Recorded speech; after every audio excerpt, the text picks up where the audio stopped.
Life. Life is seriously. I just experienced one of the most exciting moments of my life where I literally just got back from running some errands and my eyes are like teary and glowy and I sat down and I got my light and mic set up to film a video for YouTube, and I was just sitting here for a moment. I was like watching back a little part of the last few videos and was just like, what do I feel called to talk about? Like, is there any specific topic, or should I just turn it on and go for it? And as I'm just like staring at the screen, like, what do I want to talk about? Do I want to call a friend and ask them for an idea of what to talk about? Like, I'm just kind of sorting through. And my phone starts ringing. And I just got a new computer. So it's ringing on my phone and it's ringing on my computer. And I don't know why sometimes on the iPhones it shows like just the number and sometimes it shows a person's name or like a company name. But I'm like freaking out. And so I see this pop up on my computer and it says Steven Kessler. And it's like ringing and it's ringing and I have my phone and it says Steven Kessler. Oh, Luke just texted me. I gotta text him. Steven Kessler just called me.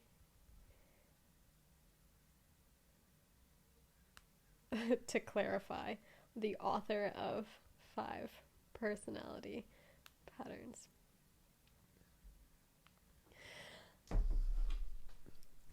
Oh my gosh. Okay, so fangirl moment aside, actually we can be present with that here. The 5 Personality Patterns, this is the book that I have been talking about in the last couple of videos and have really been talking about for the last few years. The author of the book just called me on my phone. What? It's not completely out of the blue because I had reached out to him last week, just a few days ago, through like via the form on his website, and it wasn't like directly to his email. And so when he tried emailing me back, the email bounced. I guess something was messed up with one of the conscious parenting email addresses that we have, and I guess I included my phone number on it, and he called me, and it was pretty chill, but also really exciting. So I guess I'll spill the beans that Steven Kessler is coming on the Conscious Parenting podcast as a guest speaker. I'm beaming right now. Just like with the way that all played out, where I'm just like, I come in here and I'm just sitting down and I'm like, I'm actually drawing a blank, but I know that in this moment I'm meant to be filming a video. I don't know what it's about. Should I just press go? And then the phone rings and I'm like, as soon as I get off the phone, I'm like, of course. Now I know exactly what to talk about. Wow. I need a moment. Oh my God.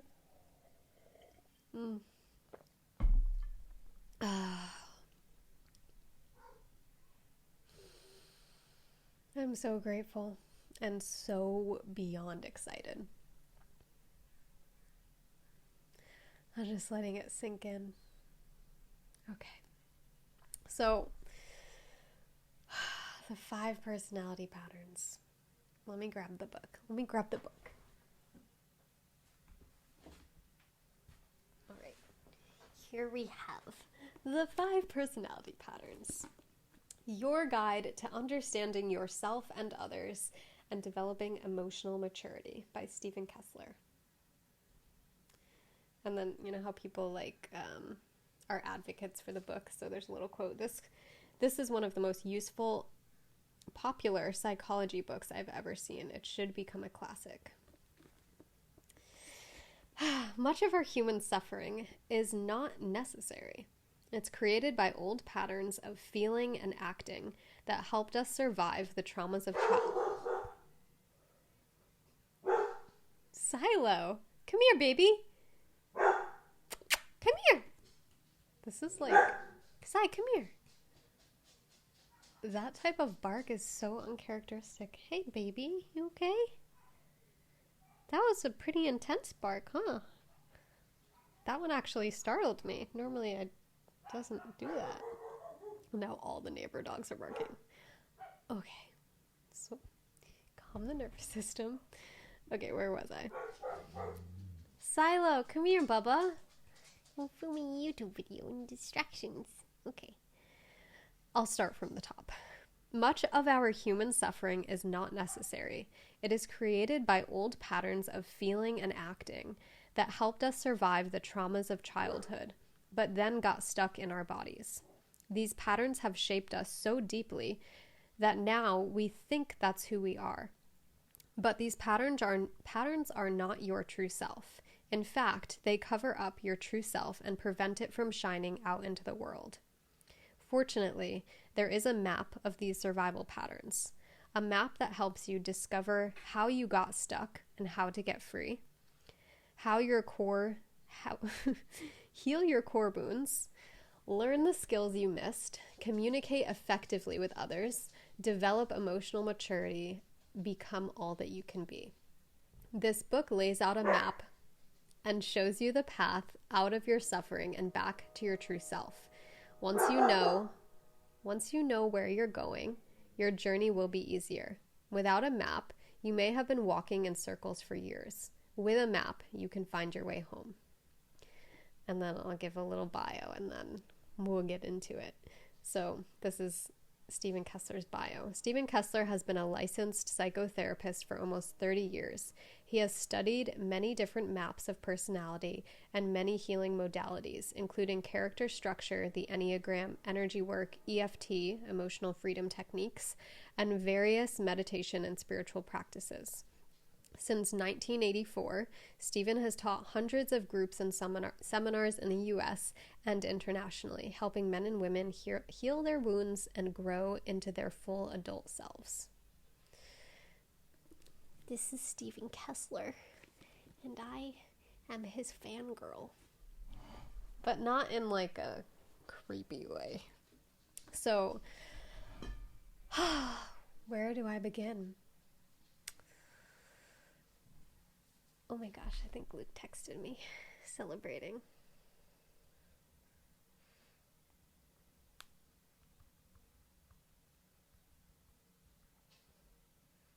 Okay. No more multitasking. I will be here now, 8 minutes into the video. Thank you for sharing that moment with me. Oh my goodness, what are the odds? Wow, okay.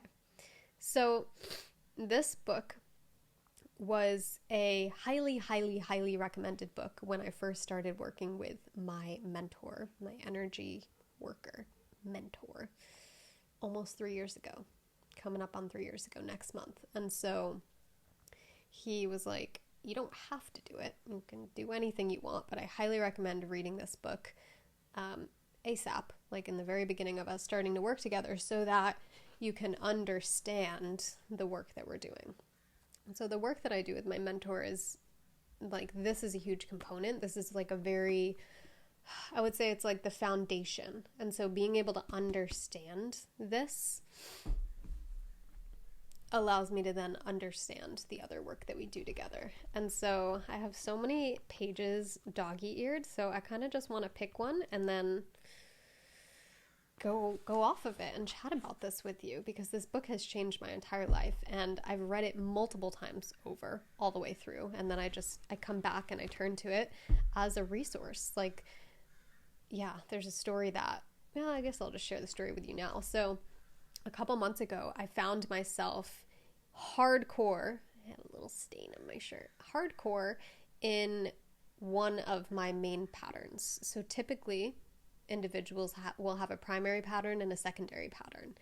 And so primary pattern means like when shit hits the fan in life, when something is traumatizing or challenging or destabilizing, we will, this isn't like conscious, usually we're not aware of it, but as we can become aware of it, we can help ourselves get out of the pattern. And so usually it's unconscious, and unconsciously, oh no, what just happened?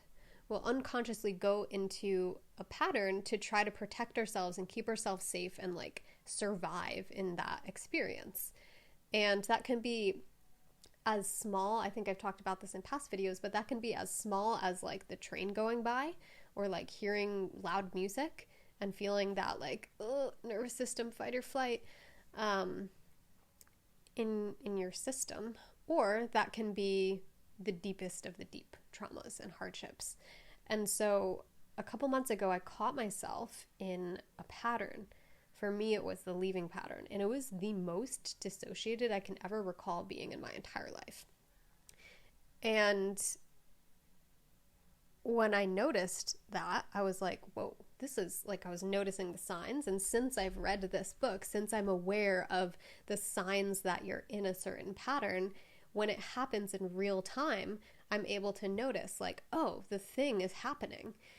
And it was kind of like in and out of being completely destabilizing, but then me also being aware of what was happening, of how destabilizing it was. And so I was out at a restaurant and I was driving home. And as soon as I got home, I grabbed this book and I'm like looking to the chapter for the leaving pattern. And I'm like, how do I get myself out of this pattern? And so let's see. I just want to like read you the entire book right now, but I won't do that. Okay, so get out of the leaving pattern. What I did in that moment was like finding, so signs you're in the leaving pattern. First off, you have lost connection with your body. You are fragmented or out there. All you can hear in your head is gotta get away. So it's very like, And to get back in is like noticing your core, noticing the ground beneath you. Let's see what else.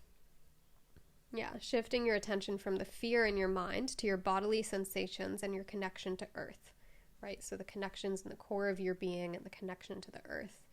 And then I remember there was also, this one, feel that your body likes you and wants you here. Look around for signs that others like you and want you here as well. And I was sitting on the couch in my old house and Luke was on one side and Silo was on the other. And keep in mind, I'm like hella dissociated, but consciously bringing myself back. And I just remember like reading that, and then I looked at Silo and like really felt that he wanted me here. And I looked at Luke and really felt that he wanted me here. And that was like the last step of getting out of the leaving pattern and back into present awareness, back into the body. So that's just kind of like a short, small little glimpse on how useful this tool has been for me, just in that one scenario. But there's been so many. So okay, this is a page that is double folded, so I think it may be important. How survival patterns become self-perpetuating. So far, we've looked at why and how we create survival patterns. Now let's consider how they can take on a life of their own and become self-perpetuating. The main way survival patterns perpetuate themselves is by distorting our experience of reality. They do this by shaping our attention, which leads us to a whole cascade of other shifts. Schematically? I didn't know that was a word. The process looks like this. Number 1, survival pattern shapes attention. Number 2, attention shapes perception. Number 3, perception shapes experience of reality. Number 4, experience of reality shapes beliefs. Number 5, beliefs reinforce survival patterns. So basically what happens here is like, we live in a world where we don't all run the same exact survival pattern, right? So there's the leaving pattern, there's the merging pattern, the merging pure, the merging compensated, there's the aggressive pattern, there's the enduring pattern, there is the rigid pattern. And we may have one or multiple of these patterns, but for example, when I meet people who run a completely different pattern, it seems like we're both from different planets. Like we don't understand how each other work and operate and how we see the world. It's like very different. And so what's so beautiful about learning this and all the patterns, not just the patterns that like you typically use to survive and to cope and to protect yourself, but all the patterns And so that's why this book is called Your Guide to Understanding Yourself and Others and Developing Emotional Maturity, because now when I like see people saying things online or I meet people in real life and it's like, we just don't fully like do this. It's more of like a, I can really understand on such a deeper level where the other person is coming from and how they see the world and how they cope with certain situations. And also how to support others in getting out of their patterns. So maybe that's more in interpersonal relationships, but how beautiful would it be if everybody understood all of the patterns? What are you doing? So that we could support each other with getting out of the pattern and back to presence. Because when we're in the pattern, like the back of the book says, it's like these patterns have shaped us so deeply that we now think that's who we are, but these patterns are not your true self. They're covering up your true self and preventing it from shining through. So when you're in a survival pattern, it's like a mask that you're wearing. It's a veil that you're seeing life through, and we think it's real, but it's not. And so if we can help each other, like pull that off and allow our true self to be here with each other, that allows for such deeper, authentic connection. Not like an illusion of connection when we're all in pattern. Like feeling like, yeah, we're connected. It's like, no, we're like trauma bonding in some way. And I will preface this could go at the beginning of the video, is I am not a psychologist. I'm not a psychotherapist. I'm not a therapist. I'm not a counselor. I am a human being who is self-studying and learning as much as I can. And also, there is commentary on one of my last videos, something along the lines of like, it must be really like a horrible life to live, like constantly trying to perfect and fix yourself. And it's funny because I'm pretty sure also in that video, I made it really clear that that's not the goal here, and that we can get in the self-development loop forever of like, let me learn these new skills, let me become more confident and more this and more that, and hone the skills and get better and perfect myself. But that's never going to end, because there's always new things to learn. There's always more to add on. And then with the healing of like, there's always more things to uncover. There's always deeper levels to go. There's always more emotions to process. There's always more past hardship and layers to peel back. And that can be never ending. And so the objective is not to do this forever or to do this forever, but it's to utilize these tools and these skills to come back to the present while simultaneously being in the state of arrival of like, I don't need to learn another damn thing. I don't need to heal another damn thing, because right here in this moment,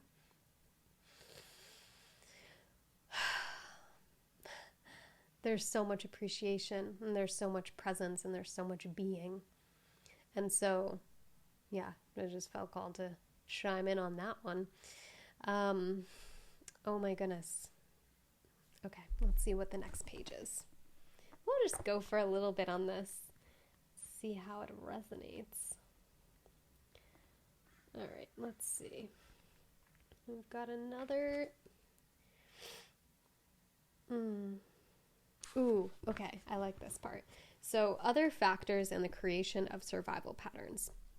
There are many routes an individual child may follow in adopting a particular survival pattern. As she or he interacts with their environment, they find their own unique path. So generalizations about which environments create which survival patterns are only generally accurate. They may explain most people's route to a pattern, but they cannot explain every case. Let's see. In the last section, we talked about how getting stuck in a particular developmental stage. Oh, so that's something I didn't reference yet, is like this book walks us through the developmental stages that we all go through as humans. So from coming into the physical body, being birthed, through, I think the rigid pattern is more so in the adolescence, or like in between age 7 and adolescence. But they're in the earlier, no, it's not adolescence. I think their age is 0 to 7, but the rigid pattern also is like full on in most of our adolescence with like the rules and everything. So it walks us through these developmental stages, and typically if we miss a developmental stage, like something didn't happen the way it was supposed to, that's where that creates the wounding, and that's where that becomes the survival pattern, stuck in that stage of development. So, okay. In the last section, we talked about how getting stuck in a particular developmental stage tends to create a particular survival pattern in the body. While that is true, it's not the entire truth. Many parents report that their child was quote-unquote born that way, meaning that they were exhibiting the talents needed for a particular pattern very early on, probably well before they adopted it as a survival strategy. And extreme circumstances can create a survival pattern in a child before the usual stage for that pattern, or in some cases, a survival pattern may be created later in response to some very difficult life situation. There are clearly other factors at work here. Some of those factors seem to be inborn, while others are environmental. I believe there are 4 factors that influence which survival patterns get conditioned into a child's body. So basically, what I just read is saying that it's not just in those stages. If we miss something, that's how this survival pattern is created, but there's other things, which are, number 1, a child can get stuck in a particular developmental stage as detailed above. Number 2, a child can template the pattern, that is, their body copies it from someone else that they see using the survival pattern. So what that means is, if mommy or daddy or one of our caregivers or someone who's close to us uses a specific survival pattern, then baby is experiencing them doing that and sensing or seeing that it's working for them. And then the baby or the young one will take on that pattern, templating it.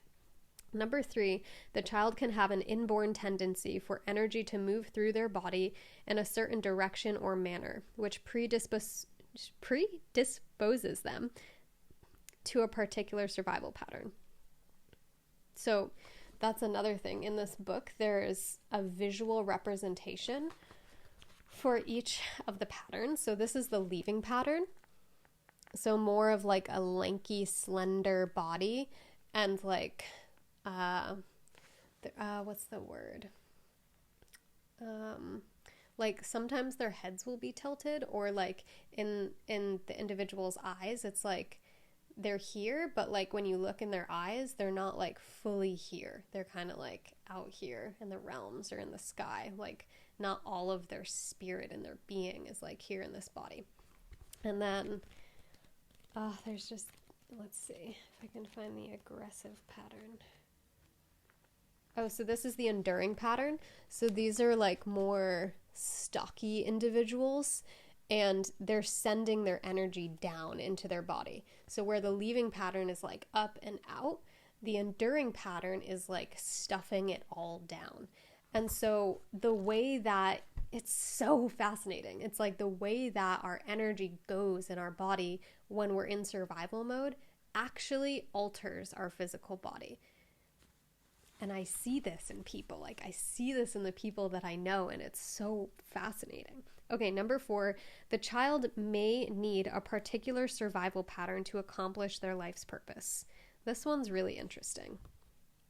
When we think about like soul contracts and having a specific life purpose before, my words are like going faster than I'm speaking right now, before we come to Earth. That's one way that a child may take on a specific survival pattern, is because when we have a survival pattern, there's shadows or distortions of it. Like, for example, the leaving pattern is dissociating and not being fully here, inhabiting the body. But the gifts of it, as the more that we heal the shadow and are present with it and get the need met and follow the steps of getting out of the pattern and back into presence and awareness, the more we gain access to the gifts. And so what number 4 is pointing to is like, if there's a specific life purpose or soul mission that this individual is meant to fulfill, then they may take on a specific survival pattern, even if it wasn't in that stage of development, and even if it wasn't templated from somebody else, and even if the energy in their body isn't the inborn tendency, but simply because they are meant to access the gifts of that pattern to support them in their life purpose. Fascinating. Yeah. Okay, I'll choose just a couple more. So there's also these charts in the book. And so it goes, there's so much goodness. There's like charts.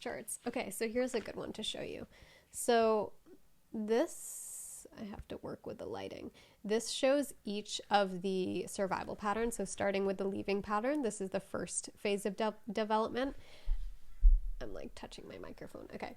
Then we have the merging pure pattern and then the merging compensated pattern. These are similar to each other. I'm not going to dive into all the nuance, but you can see the body shapes are different. So this is more like rounded and soft. And then the enduring is more stocky and sending the energy down. And the aggressive is more like top heavy, where the energy is all coming up and out. And then the rigid is like very erect and symmetrical and like rigid, robotic, precise. So then there's the charts that talk about like, you know, positive aspects, what each pattern has difficulties with, the typical age that the wounding happened, the developmental task at that age. Okay, so let's talk about this. The developmental task, okay, so the leaving pattern. Okay, I'll walk through this and then I'll wrap it up. Well, I mean, maybe you guys are interested if you're watching this video. I'm so passionate about this, and Steven Kessler literally called me today. What is life? Okay. So, I feel like I'm like the multidimensionality right now. I feel like part of me is like mama or like big sister right now, like reading this book and sharing. And then another part of me is like the child and is like, Steven Kessler called me. Oh my God. Okay. I'll just slow it down for a second. Okay. So the leaving pattern typically happens in utero to 6 months. And the developmental task at that age was embodiment and claiming the body and physical life. Excuse me. The merging pattern happens from 6 months to 2.5 years. And the developmental task at that age was taking in, receiving, holding, and metabolizing. So like nourishment, when we think of breastfeeding during those ages, taking in, holding, receiving, metabolizing. The enduring pattern, typical wounding age 1.5 to 3 years. So there's a little overlap with the merging and the enduring. Developmental task at that age, putting out, claiming self, and expressing self. So like we think of building, creating art, speaking in mumbles. And then the aggressive pattern, typical age for the wounding is 2.5 to 4 years. So again, a little bit of overlap there. And the developmental task at that age, trusting others, feeling held by a good, bigger, stronger presence. So when we think of the terrible twos, I think that's what it's called, the terrible twos. When a little one is 2, so the aggressive happens at 2.5 to 4 years, we think of them testing the limits of starting to say no and starting to get in touch with like, oh, I am an individual self. I have the ability to say yes or no. And so there's like resistance starting to happen. And from my understanding, there needs to be like a healthy container around the individual, the little one, at that time. So from age 2.5 to 4 years, they need to feel held and contained. So as there's the like, oh, I don't want to do it, there needs to be a healthy like, I can hold any like rage or anger or frustration or like that comes through, instead of a parent being more passive and the young one is just like completely overriding and like ruling the show. There needs to be a give and take where they're learning that they can do that, and they're learning that there is a container around them. They can't do anything in the world, but they're testing that during those years. That's my understanding. Okay, so then the rigid pattern, the wounding age for that was 3.5 to 5 years. So I was not correct with the adolescence, but it's something that I noticed in my adolescence. So maybe that's where that came from. So the developmental task at that age is trusting the self, feeling and expressing the self. So when it comes to the rigid pattern, the way that this is developed from my awareness is from being conditioned to believe that there's a right and wrong, and that the child must obey authorities, must obey parents, must obey teachers, must obey religious communities, like everything outside of themselves, they need to listen to and do it correctly. And so when that happens, there's like a denial of the self. It's like, I don't know what I need. I don't know what I feel. I don't know what is me. But I'm doing a very good job at knowing everything else and adjusting accordingly and playing by the rules. So, yeah, that's a little bit of the 5 personality patterns, baby. Let's see, what other pages do I have folded? Oh, I don't even know. I don't know if you guys can hear the birds chirping outside. Yeah, so then there's the maps, there's the charts, and then I'll kind of walk you through what is included in every chapter because it's so good. All right, let's look at oh, there's so much. There's so much packed into this.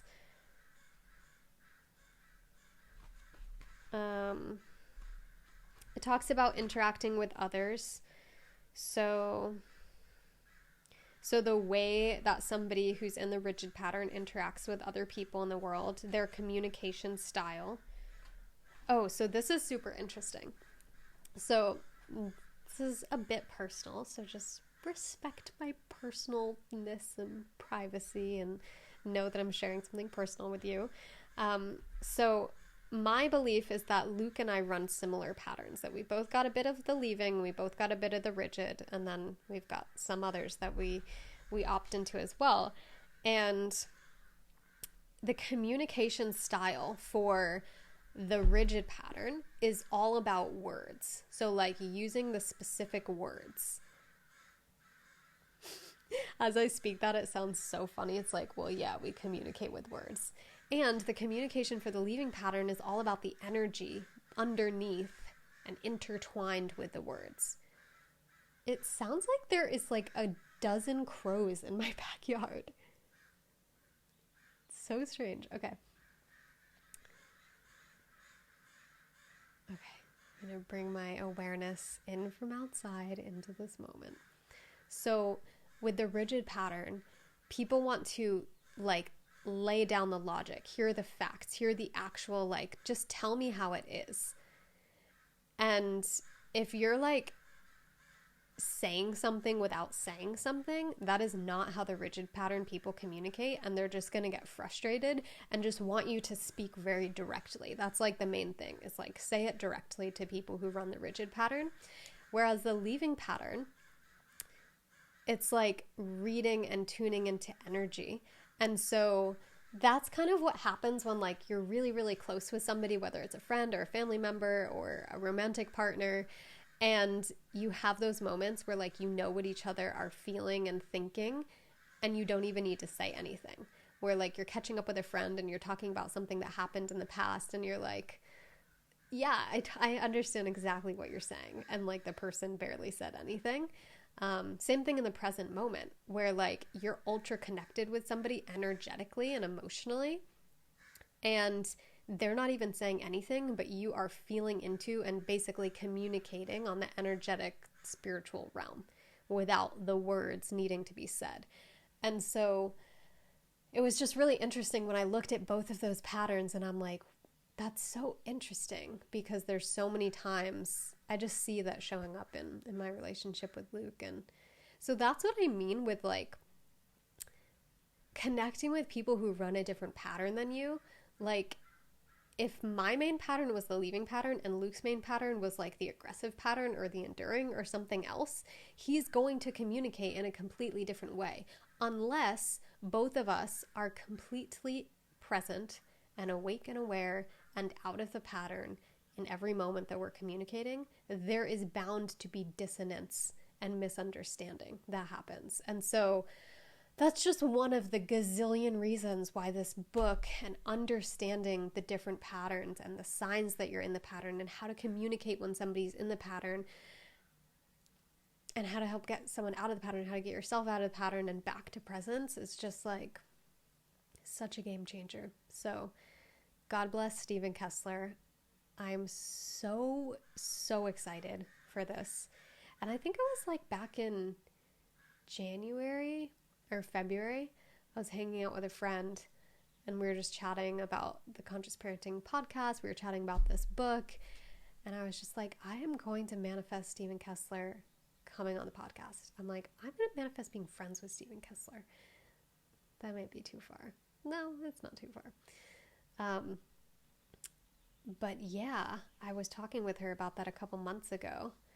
And then just all the ducks in a row, they're all lining up and so excited. So really excited for, anyone who resonates with this topic and this book and what I've shared in this video for you guys to tune into the episode once the Conscious Parenting podcast launches, which shall be in a couple of months as we are getting the interviews up and going and backlogged and edited and all of the things. And perhaps in a future video, I will give you more of the story of how this, hi baby, hi, you're hungry, aren't you? It's almost time for you know what. I won't say the word.